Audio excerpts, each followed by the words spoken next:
ప్రస్తుత ఆంధ్రప్రదేశ్ ఉప ముఖ్యమంత్రి పవన్ కళ్యాణ్ కానీ, ప్రస్తుత హోంమంత్రి వంగలపూడి అనిత కానీ వీళ్ళు అధికారంలో లేనప్పుడు, ప్రతిపక్షంలో ఉన్నప్పుడు జగన్మోహన్ రెడ్డి గారు అధికారంలో ఉన్నప్పుడు వైసీపీ ప్రభుత్వాన్ని, జగన్మోహన్ రెడ్డిని ఎంత తీవ్రంగా విమర్శించారో మనందరికీ తెలుసు.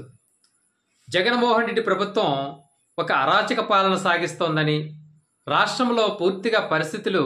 అధ్వానంగా తయారయ్యని, జగన్మోహన్ రెడ్డి పరిపాలన చూసి పరిశ్రమలు రాకుండా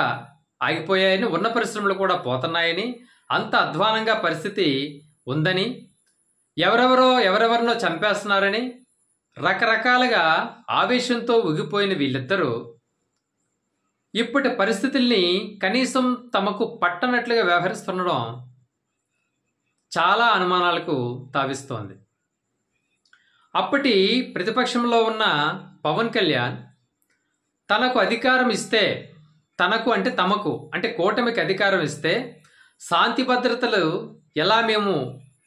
పరిష్కరిస్తామో, ఆంధ్రప్రదేశ్ని ఎంత చక్కగా నడుపుతామో, ఎటువంటి గొడవలు అనేవి లేకుండా చూస్తామో అని ఆవేశంతో చెప్తూ, వైసీపీ గూండాలు ప్రతి ఒక్కరిని భయభ్రాంతులకు గురి చేస్తున్నారు, వాడిని ఎవరినో చంపేసి డోర్ డెలివరీ చేశారు, వీడిని ఎవరినో చంపేసి డోర్ డెలివరీ చేశారు అని చెప్పేసి రకరకాలుగా వైసీపీ గూండాలని మేము వచ్చిన తర్వాత ఒక రకంగా వాళ్ళని చేస్తామని చెప్పేసి ఆవేశంతో ఊగిపోయిన పవన్ కళ్యాణ్, అలాగే వంగలపూడి అనిత కూడా జగన్మోహన్ రెడ్డి గారిని ఏకవచనంతో సంబోధిస్తూ సైకో అనే మాటని పదే పదే మాట్లాడుతూ, అంటే వాళ్ళ నాయకుడు కూడా చంద్రబాబు నాయుడు కూడా మాట్లాడుతున్నాడు కాబట్టి తాను మాట్లాడకపోతే మరి ఏమనుకుంటున్నామో, తనకు పబ్లిసిటీ రాదనుకుందామో, లేక వాళ్ళ దృష్టిలో పడాలంటే జగన్మోహన్ రెడ్డి రోజు తిట్టాలి, గంటకే తిట్టాలని ఆవేశపడిపోయిందేమో తెలియదు. కానీ జగన్మోహన్ రెడ్డి గారిని నిత్యం టార్గెట్ చేసి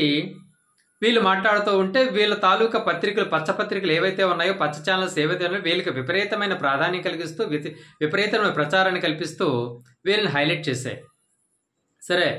జగన్మోహన్ రెడ్డి ప్రభుత్వం కూలిపోయింది, తెలుగుదేశం కూటమి అధికారంలోకి వచ్చింది. వచ్చిన రోజు నుంచి కాదు, ఫలితాలు వచ్చిన రోజు నుంచి, ప్రభుత్వం ఏర్పడక ముందే ఫలితాలు వచ్చిన రోజు నుంచి వైసీపీ నాయకులు కానీ, కార్యకర్తలు కానీ టార్గెట్ చేస్తూ, వాళ్ళని విపరీతంగా వేధిస్తూ, నడి రోడ్డు మీద ఒక్కొక్కరిని నరికేస్తూ, పీకలు కోసేస్తూ కూడా వీళ్ళు ఎంత అరాచకంగా తెలుగుదేశం గూండాలు ప్రవర్తిస్తూ ఉంటే, తెలుగుదేశం కార్యకర్తలు కానీ, నాయకులు, అనుచరులు కానీ ప్రవర్తిస్తూ ఉంటే, వీళ్ళకి కనీసం మనం అధికారంలో ఉన్నాము, అప్పుడు అన్ని ప్రగల్భాలు పలికాము, ఇప్పుడేమి మాట్లాడకపోతే కనీసం బాగుండదు అనే ఆలోచన కూడా లేకుండా పాపం ఉప ముఖ్యమంత్రి పవన్ కళ్యాణ్ గారు దీక్ష తీసుకొని, ఆ దీక్షలో పోనీ ఏమైనా కరెక్ట్గా ఉన్నారనుకుంటే అది లేదు, ఆ దీక్షలో వాలంటీర్ల మీద అబద్ధాలు మాట్లాడుతూ, ఎవరో మిథున్ రెడ్డి మీద ఆ కేసులున్నాయి, ఈ కేసులున్నాయి, వాటి సంగతి తేలుస్తామంటూ ఇవి మాట్లాడారు. కానీ రాష్ట్రంలో శాంతి భద్రతలు అధ్వానంగా క్షీణించాయి, ఇంత భయభ్రాంతులకు గురయ్యే పరిస్థితి ఎప్పుడూ కూడా ఆంధ్రప్రదేశ్ చరిత్రలో లేదు. ఈ తెలుగుదేశం గూంటాలకు భయపడి వైసీపీ కుటుంబాలే పారిపోతున్నాయి, ఊర్లను పొలాలను విడిచి వెళ్ళిపోతున్నాయి సంగతి కూడా పట్టించుకోకుండా పాపం ఆయన మౌన దీక్షలో, వారాహి దీక్షలో తరించిపోయి, తాను ఉప ముఖ్యమంత్రినే కాదు, తాను అప్పుడు అన్ని ప్రగల్భాలు పలికాను, అవన్నీ ఉత్తుత్తు మాటలే, జగన్మోహన్ రెడ్డి గారి మీద, వైసీపీ ప్రభుత్వం మీద, వైసీపీ నాయకుల మీద విషం జల్లడానికి మాత్రమే ఆ రోజున వాడాను అని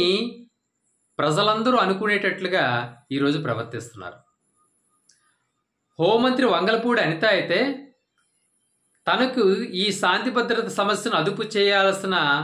బాధ్యత తన మీద ఎక్కువ ఉంది. అయితే ఆమె తూతూ మంత్రంగా విలేకరులు అడిగిన ప్రశ్నలకు వెటకారంగా మాట్లాడుతూ, ఆవిడెవరో చనిపోయారు అక్కడ బాలిక, వెళ్ళి కుటుంబానికి 10 లక్షలు ఇచ్చాం కదని అని ఇంకేం చేయమంటారని వెకిలి నవ్వులు నవ్వుతూ, ఇంకో విలేకరు అడిగిన ప్రశ్నకి మరి పోలీసులు చూసుకోవడానికి ఉన్నారు కదా, నేను వెళ్ళి లాఠీలతో పరిస్థితిని అదుపు చేస్తానా, లేకపోతే గనపట్టుకుని నేను తిరగాల అని వెటకారంగా మాట్లాడుతుందంటే జగన్మోహన్ రెడ్డి సైకోనా, లేకపోతే ఇప్పుడున్న వీళ్ళు సైకోలా అనే ప్రశ్న ప్రతి ఆంధ్రుడికి కలుగుతుంది.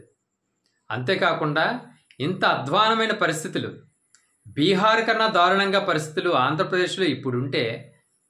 ప్రజలు భయభ్రాంతులై ప్రతి చోట ఆంధ్రప్రదేశ్ అంతటా కూడా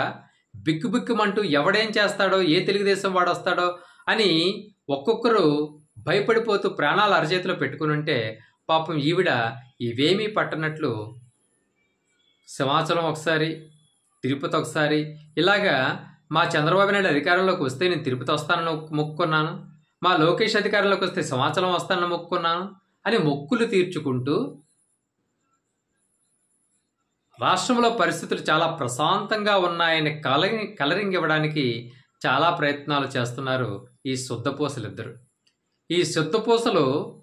తాము ఇంతకుముందు ప్రగల్భాలు పలికామో, అధికారంలోకి వస్తే శాంతి భద్రత సమస్యలు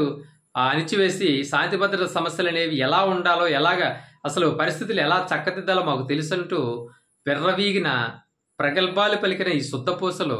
అధికారంలోకి వచ్చిన తర్వాత ఒకరేమో మౌనముద్రని స్వీకరించి ఒక సన్యాసిలాగా మారిపోయి